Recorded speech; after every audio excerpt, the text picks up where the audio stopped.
소파에 앉아 있습니다. 그녀가 친구들과의 밤을 마치고 집에 돌아옵니다. 뭔가 다릅니다. 정확히 무엇이 다른지 말할 수는 없지만 당신의 본능, 마음 깊은 곳에 있는 그 원시적인 목소리가 뭔가 잘못되었다고 소리치고 있습니다. 그녀가 미소를 짓습니다. 하지만 그 미소는 눈에 닿지 않습니다. 당신에게 키스를 합니다. 하지만 그 키스는 기계적입니다. 마치 의무를 이행하는 것처럼. 그녀는 그날 밤에 대해 이야기하지만 그 말들은 연습된 것처럼 인위적으로 들립니다. 그리고 그때 당신은 깨닫습니다. 그녀의 향수가 다릅니다. 당신이 알 수 없는 무언가와 섞여 있습니다. 그녀의 몸은 당신 앞에 있지만 그녀의 본질, 그녀 자신은 완전히 다른 곳에 있습니다. 오늘 저는 대부분의 사람들이 절대 인정하고 싶어 하지 않지만 반드시 말해줘야 할 것을 여러분에게 알려드리려고 합니다. 불륜이 있을 때 인간의 몸이 드러내는 신체적, 행동적, 심리적 신호들이 존재합니다. 그리고 아닙니다. 이것은 편집증이나 불안감이 아닙니다. 이것은 생물학입니다. 이것은 심리학입니다. 이것은 마음이 진실을 숨기려 할 때 인간의 몸이 마음을 배반하는 방식입니다. 계속하기 전에 근본적인 것을 설명해 드리겠습니다. 인간의 몸은 믿을 수 없을 만큼 정교한 소통 기계입니다. 마음은 쉽게 거짓말을 하고 정교한 이야기를 만들어내며 비밀을 지킬 수 있습니다. 하지만 몸은 마이크로 표정, 호르몬 변화, 행동 패턴, 비자발적 생리적 반응을 통해 끊임없이 정보를 걸러냅니다. 누군가가 다른 사람과 성관계를 가지고 있을 때 몸은 완전히 숨기기가 거의 불가능한 변화를 겪습니다. 그 사람이 얼마나 뛰어난 배우든 상관없이. 신경과학적으로 설명하자면 우리 뇌의 편도체는 거짓말을 할 때 스트레스 호르몬인 코르티솔을 분비합니다. 이것은 의식적으로 통제할 수 없는 반응입니다.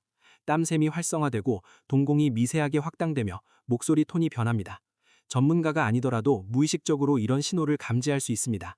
그것이 바로 당신이 뭔가 다르다고 느끼는 이유입니다. 몇 년 전 저를 찾아온 한 의료인에 대해 말씀드리겠습니다. 그를 마르코라고 부르겠습니다.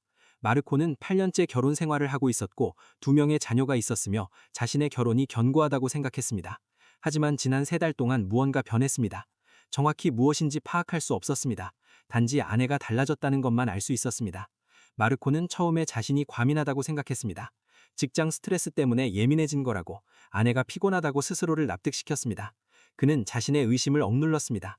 왜냐하면 그 의심을 인정한다는 것은 8년간 쌓아온 삶의 이야기를 무너뜨리는 것을 의미했기 때문입니다. 결국 그가 의심을 직면하고 조사했을 때 아내가 4개월 동안 관계를 유지하고 있었다는 것을 발견했습니다. 그리고 돌아보면 모든 신호들이 그의 얼굴 앞에서 소리치고 있었습니다. 하지만 그는 무시하기로 선택했습니다. 왜냐하면 그것을 인정한다는 것은 그가 구축했던 안전의 환상을 파괴하는 것을 의미했기 때문입니다. 이제 그 신호들을 밝히기 전에 한 가지 중요한 것을 이해해야 합니다. 제가 공유할 내용은 편집증을 부추기거나 불필요한 불신을 만들기 위한 것이 아닙니다. 진정으로 무언가 잘못되었을 때 당신의 본능을 신뢰하기 위한 것입니다. 이 신호들이 독립적으로 나타날 때는 아무 의미가 없을 수 있습니다. 하지만 일관된 패턴을 형성하는 여러 신호들을 인식할 때 당신의 몸은 당신의 마음이 받아들이기 싫어하는 진실에 대해 경고하려고 하는 것입니다. 첫 번째 신호입니다. 몸의 물리적 변화. 다른 사람과 규칙적인 성관계를 가질 때 몸이 변합니다. 그리고 저는 키스 자국이나 긁힌 자국 같은 명백한 흔적들만을 말하는 것이 아닙니다. 더 미묘하지만 똑같이 드러내는 변화들에 대해 말하는 것입니다. 피부가 다른 광채를 가질 수 있습니다.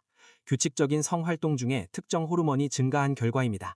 에스트로겐과 테스토스테론의 변동이 피부 상태에 직접 영향을 미칩니다. 입술이 약간 더 부어 있을 수 있습니다. 강렬한 키스의 결과입니다.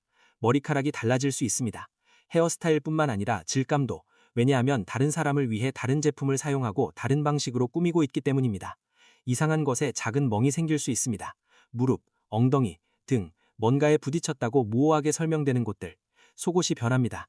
갑자기 전에 본 적이 없는 것들이 나타납니다. 당신이 사줬지만 당신과 함께할 때는 절대 입지 않던 그 비싼 속옷이 세탁 바구니에 더럽게 나타납니다. 몸은 입이 눈하는 이야기를 합니다. 한 남자를 알고 있는데 그녀의 아내가 갑자기 헬스장에 집착하기 시작했습니다.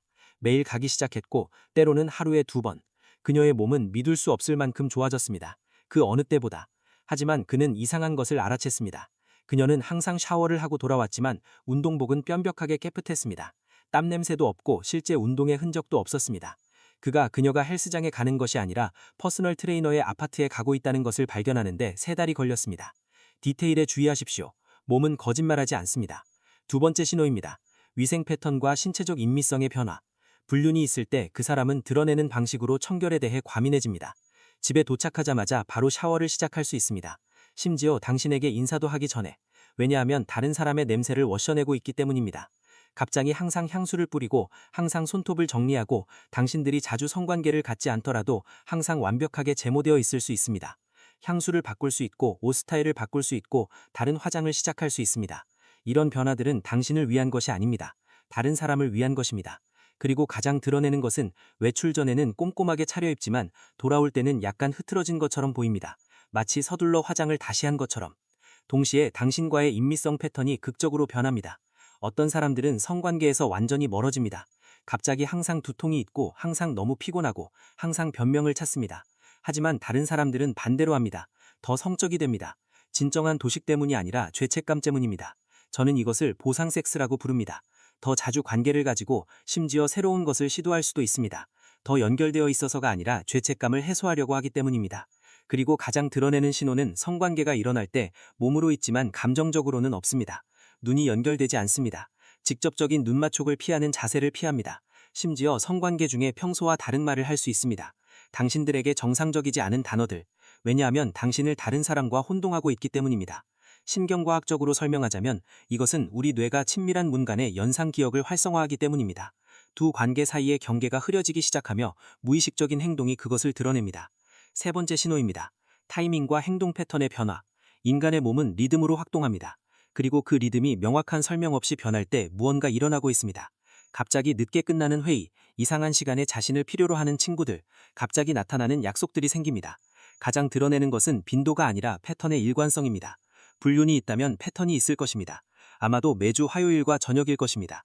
아마도 쇼핑몰에 간다고 하는 토요일 아침일 것입니다. 불륜은 혼돈적이지 않습니다. 구조화되어 있습니다. 왜냐하면 계획, 조정, 두 개의 이야기를 동시에 유지하는 것이 필요하기 때문입니다. 몸은 그 구조에 반응합니다. 그런 만남이 있기 전날에는 불안해하고 더 꾸미고 더 활기찰 수 있습니다.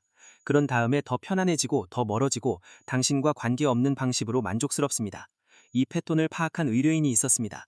그는 아내가 친구들과의 밤 모임에서 돌아올 때마다 항상 볼이 붉어지고 입술이 부어있고 몇 년 만에 보지 못했던 눈빛의 글리치를 가지고 있었습니다.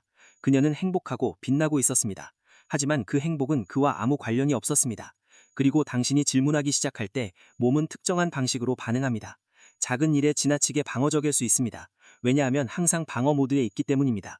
당신이 지배적이고 질투적이고 불안정하다고 비난할 수 있습니다. 당신이 변해서가 아니라 자신의 죄책감을 당신을 문제아로 그림으로써 정당화해야 하기 때문입니다. 저는 이것을 가스라이팅 역당이라고 부릅니다. 이것은 당신의 현실 인식을 흐리게 만들고 당신 자신의 본능을 의심하게 만들기 위한 대서 방어 메커니즘입니다. 당신이 더 다른 사람 만나고 있어? 라고 물어볼 때 그들은 왜 이렇게 통제적이야? 왜 나를 못 믿어? 라고 대답합니다. 그리고 갑자기 당신이 문제가 됩니다. 그들은 또한 저는 서사 과보상이라고 부르는 것을 개발할 수 있습니다. 어디에 있었는지에 대한 과도한 정보를 제공합니다. 왜냐하면 거짓말쟁이들은 설득력 있어 보이기 위해 과도하게 설명합니다. 진실을 말하는 사람들은 보통 기억이 자연스럽게 빠진 부분이 있습니다. 그들의 이야기는 너무 완벽합니다. 너무 일관되게, 너무 디테일하게. 그들은 또한 눈맞춤을 피하고 얼굴을 만지고 방어적으로 팔짱을 끼고 더 높은 톤으로 말할 수 있습니다. 몸은 자신이 거짓말을 하고 있다는 것을 압니다. 다섯 번째 신호입니다. 기술적 변화와 감정적 반응. 불륜이 있을 때 몸은 전화에 완전히 다르게 반응합니다. 당신이 있을 때 전화가 울리면 눈에 띄게 긴장할 수 있습니다. 메시지를 볼 위험을 감수할 수 없기 때문에 화장실에도 전화를 가지고 다닐 수 있습니다. 비밀번호를 바꾸고 잠금을 추가하고 강박적으로 화면을 아래로 내려돌 수 있습니다. 그리고 가장 드러내는 것은 당신이 전화를 하는 동안 가까이 다가올 때의 신체적 반응입니다. 몸은 경계 상태에 들어갑니다. 파닉의 마이크로 표정, 화면을 숨기기 위한 갑작스런 움직임, 호흡 변화를 볼 수 있습니다. 이것들은 발각의 가능성 아래서 몸이 만들어내는 비자발적 반응들입니다.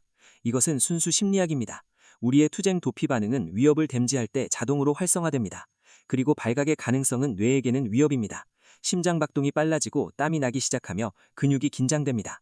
이 모든 것은 볼 수 있습니다. 알기만 한다면. 파트너가 방에 들어올 때마다 손이 떨리는 것을 개발한 경우를 알고 있습니다.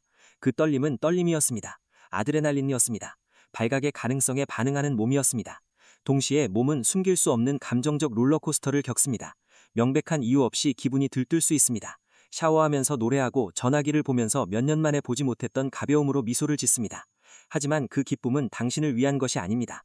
가족을 위한 것도 아닙니다. 새로운 관계, 금지된 것의 흥분입니다. 그런 다음에 깊은 슬픔, 과민함, 또는 거리감의 시간으로 들어갈 수 있습니다. 이것은 두 개의 삶을 살고 있기 때문에 그 이중성의 갈등이 감정적 안정성을 통해 나타나기 때문입니다. 몸은 비밀의 무게를 무한대로 연대할 수 없습니다. 스트레스 호르몬이 쌓입니다. 수면 패턴이 방해됩니다. 식욕이 변합니다. 피부 문제, 두통, 소화 문제를 개발할 수 있습니다. 비밀의 무게 아래 몸이 아픕니다. 의학적으로 입증된 사실입니다. 만성적인 거짓말과 이중 생활은 실제로 면역 시스템을 약화시킵니다. 코르티솔 요법이 지속적으로 높아지면 신체적 질환을 유발합니다. 이것은 은유가 아닙니다. 생물학입니다. 6번째 신호입니다. 현실의 넘침과 감정적 연강성의 변화. 누군가가 두 개의 삶을 살고 있을 때 한쪽의 디테일들이 불가피하게 다른 쪽으로 새어들어갑니다. 당신과 함께 가본 적이 없는 레스토랑을 말할 수 있습니다. 하지만 명백히 알고 있습니다. 자신의 평소 어휘에 없는 표현을 사용할 수 있습니다. 이론적으로 알아야만 하는 이벤트에 대한 디테일을 알고 있습니다. 주의를 기울이면 말이 되지 않는 이야기를